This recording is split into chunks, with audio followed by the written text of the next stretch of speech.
Trench warfare, characterized by its defensive nature, aimed to minimize casualties through the use of extensive trench systems. These systems typically included a front trench for immediate defense, drainage trenches to manage water accumulation, and communication trenches to link various sections, all designed to provide cover from artillery fire and enemy raids. The area between opposing trench lines, known as no man's land, was fraught with danger due to barbed wire and constant exposure. Life in the trenches was exceedingly harsh, marked by muddy and flooded conditions, as well as infestations of rats and lice, leading to widespread diseases such as trench foot and trench fever. Combat tactics often involved charges across no man's land to infiltrate enemy trenches for intelligence or disruption, which frequently resulted in significant casualties on both sides. The psychological damage of trench warfare was devastating, with the constant threat of shelling, the sight of death, and the claustrophobic environment contributing to high rates of shell shock, now recognized as PTSD. In summary, trench warfare was a brutal and largely static form of combat that prioritized defense but at a terrible cost to the soldiers involved. The combination of appalling living conditions, dangerous combat situations, and severe psychological stress made it one of the most horrific aspects of warfare. The aim was to provide protection, yet the reality was a landscape of death and despair.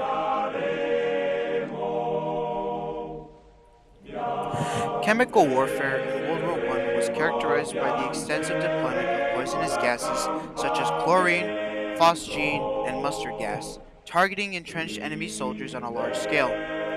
One of the most notable incidents occurred in White Breeze, Belgium in 1915 when Germany released chlorine gas against Allied forces, prompting the development of countermeasures like gas masks. These attacks inflicted severe injuries, blindness, respiratory issues, and death, leaving lasting psychological trauma on the affected troops. The use of chemical agents marked a grievous stage in the war, leading to immense suffering and earning it the moniker the Chemists' War due to the rapid scientific advancements in producing these weapons. While gas masks provided some defense, their effectiveness varied based on the type of gas and environmental conditions. The initial large scale deployment of chemical weapons by major armies aimed to break the stalemate of trench warfare, but the inhumane consequences sparked global condemnation and eventual efforts to ban such weapons.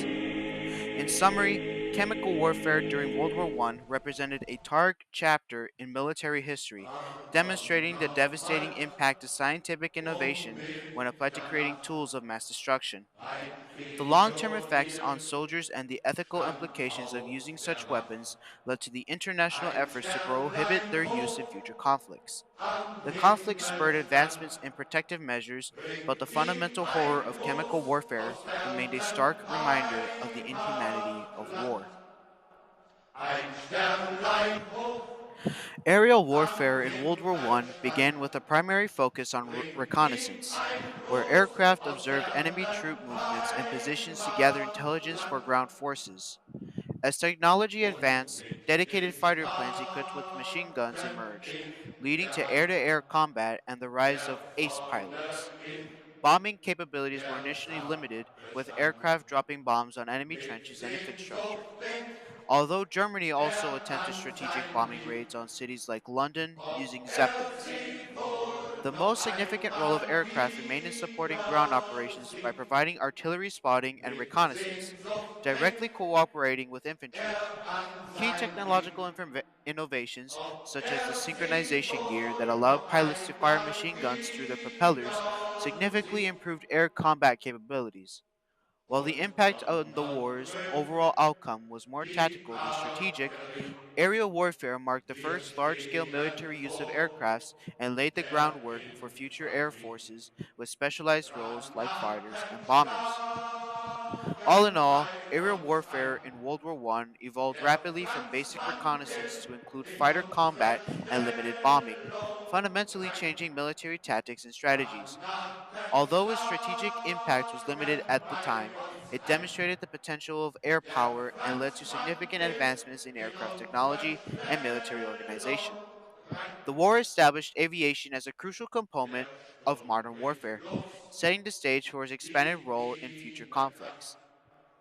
Der Pionier Naval warfare in World War I was defined by the Allied blockade of the Central Powers, particularly the British Royal Navy's blockade that cut off supplies to Germany by surrounding its ports. Germany reacted by using submarines, U boats, in limited attempts to break the blockade, eventually adopting a strategy of unrestricted submarine warfare that targeted civilian ships and drew the United States into the war. While some major naval engagements occurred, such as the Battle of Jutland, large scale fleet actions were infrequent and did not decisively alter the balance of power at sea. Germany's primary naval tactic involved using submarines to attack Allied merchant ships, initially with restrictions before escalating to unrestricted submarine warfare, which targeted neutral ships and resulted in international outrage. The sinking of civilian ships, like the Lusitania, by German U boats played a significant role in the United States' decision to enter the conflict. The war also saw increased use of submarines and naval aviation for reconnaissance, along with the development of new camouflage techniques for ships. Ultimately, the most significant aspect of naval warfare was the disruption of enemy supply lines and commerce through submarine warfare, as well as the effectiveness of the Allied blockade. These strategies had profound impacts on both military operations and civilian populations, contributing to the overall dynamics and outcomes of the war. The naval strategies employed during World War I highlighted the importance of maritime control and the disruptive potential of submarine technology in modern warfare. In World War I, soldiers primarily used rifles as personal weapons, while the battlefield was dominated by heavy artillery, machine guns, grenades, and chemical weapons. New technologies like tanks and airplanes were also introduced, significantly changing the nature of warfare, with trench warfare becoming a defining feature due to the widespread use of these weapons.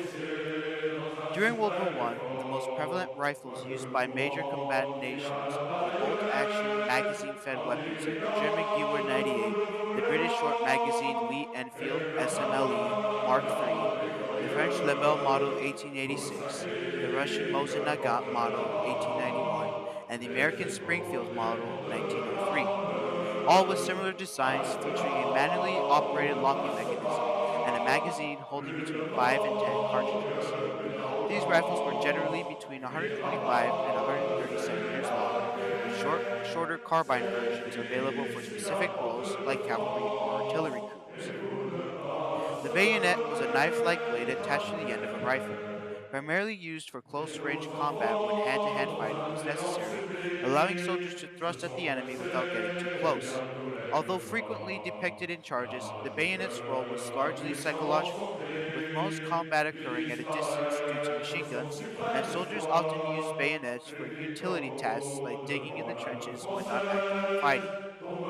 Grenades, often called hand bombs, were primarily used to attack enemies in trenches or behind cover, and included various designs like the British Mills bomb Mark V, the German Stahlhandgranate stick grenade, and early French F1 grenades, with most featuring either impact or fuse time detonation mechanisms, often filled with explosives like TNT or Amatol, and many nations improvised grenades from its tin cans early in the war. Notable features included throwing handles for increased distance and fragmentation designs to maximize casualties upon explosion. Trench knives were used, specifically designed, short stabbing weapons primarily used in close quarter combat within the confines of trenches. Often created by individual soldiers or blacksmiths for modified bayonets with improvised materials like barbed wire stakes, with many featuring a sharp, pointed blade and a knuckle duster like handle for added striking power. Notable examples include the American Mark I trench knife and the German Nahkampfmesser close combat knife, with most nations eventually developing their own versions of the trench knife. During World War I, pistols were primarily issued to officers and were not considered a primary battlefield weapon, with most soldiers relying on rifles. The most notable pistol used was the German Luger P08, while British officers typically carried the Webley Mark IV, both used for close quarters combat and as a last resort weapon in trench warfare. Other common pistols included the Colt M1911, used by the US, and various revolver models depending on the nation involved, with many soldiers also utilizing captured enemy pistols due to shortages.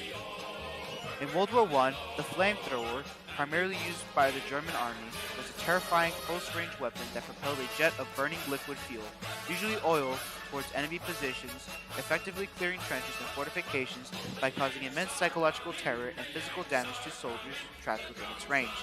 The Flammenwerfer was a backpack-mounted device operated by a single soldier, with a limited firing duration and range, but was particularly feared due to its ability to inflict horrific burns and suffocate enemies in confined spaces.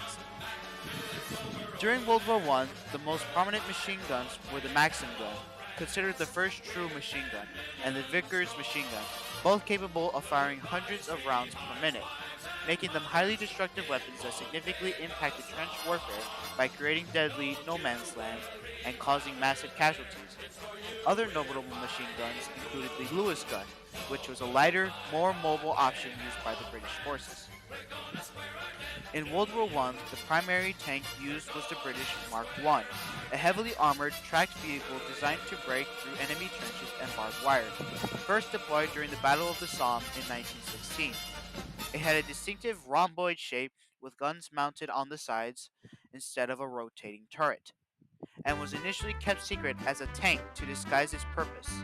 While early models were slow and unreliable, they significantly impacted morale and battlefield tactics, paving the way for future tank development. Artillery was a dominant weapon in World War I, causing the majority of casualties and included a variety of guns, howitzers, and mortars that fired different types of shells, like high explosives, shrapnel, and poison gas. The key features being their ability to bombard enemy trenches with concentrated fire, the development tactics like creeping barrages to support infantry advances, and the devastating impact of shrapnel wounds from exploding shells. The most commonly used artillery pieces included field guns like the British 18 pounder, while larger siege guns and trench mortars were also employed extensively. It's a long, long way to Tipperary. World War I necessitated rapid adaptation within medical corps to manage severe injuries from advanced weaponry such as artillery shells, machine guns, and poison gas. The efficient organization of medical services became critical, with stretcher bearers and motorized ambulances ensuring quicker transport of the wounded to treatment facilities. This period marked the rise of women in medical roles as nurses, ambulance drivers, and physicians, providing essential care in both frontline and rear hospitals. Surgical techniques advanced significantly, including the use of the Thomas splint, which dramatically increased survival rates for femur fractures, and the adoption of aseptic methods to combat infections in unsanitary conditions. The introduction of the Carroll-Dakin method for wounded irrigation helped cleanse heavily contaminated wounds. The war also brought new medical challenges, such as treating poison gas injuries, which required immediate removal of contaminated clothing and thorough washing to minimize long-term damage, especially from mustard gas. During World War I, robust logistics and supply lines were critical for sustaining military operations, initially relying on traditional transportation methods like railroads and horse-drawn vehicles. As the war progressed, increased demands challenged these systems, prompting significant adaptations to maintain operational effectiveness. The introduction of trench warfare further complicated supply efforts, making it difficult to deliver artillery and essential supplies to the front lines due to impassable roads and devastated terrain. To address these challenges, specialized narrow gauge trench railways were constructed to extend the rail network directly to the front lines. These railways facilitated more efficient movement of materials, significantly increasing the tonnage transported by 1917. However, tactical failures sometimes occurred when logistical support could not keep the pace with rapid troop advancements, highlighting the continuous struggle between the operational mobility and supply capability. After the end of World War I, everyone started to relax as they thought that a war of this magnitude would never happen again. Until it did.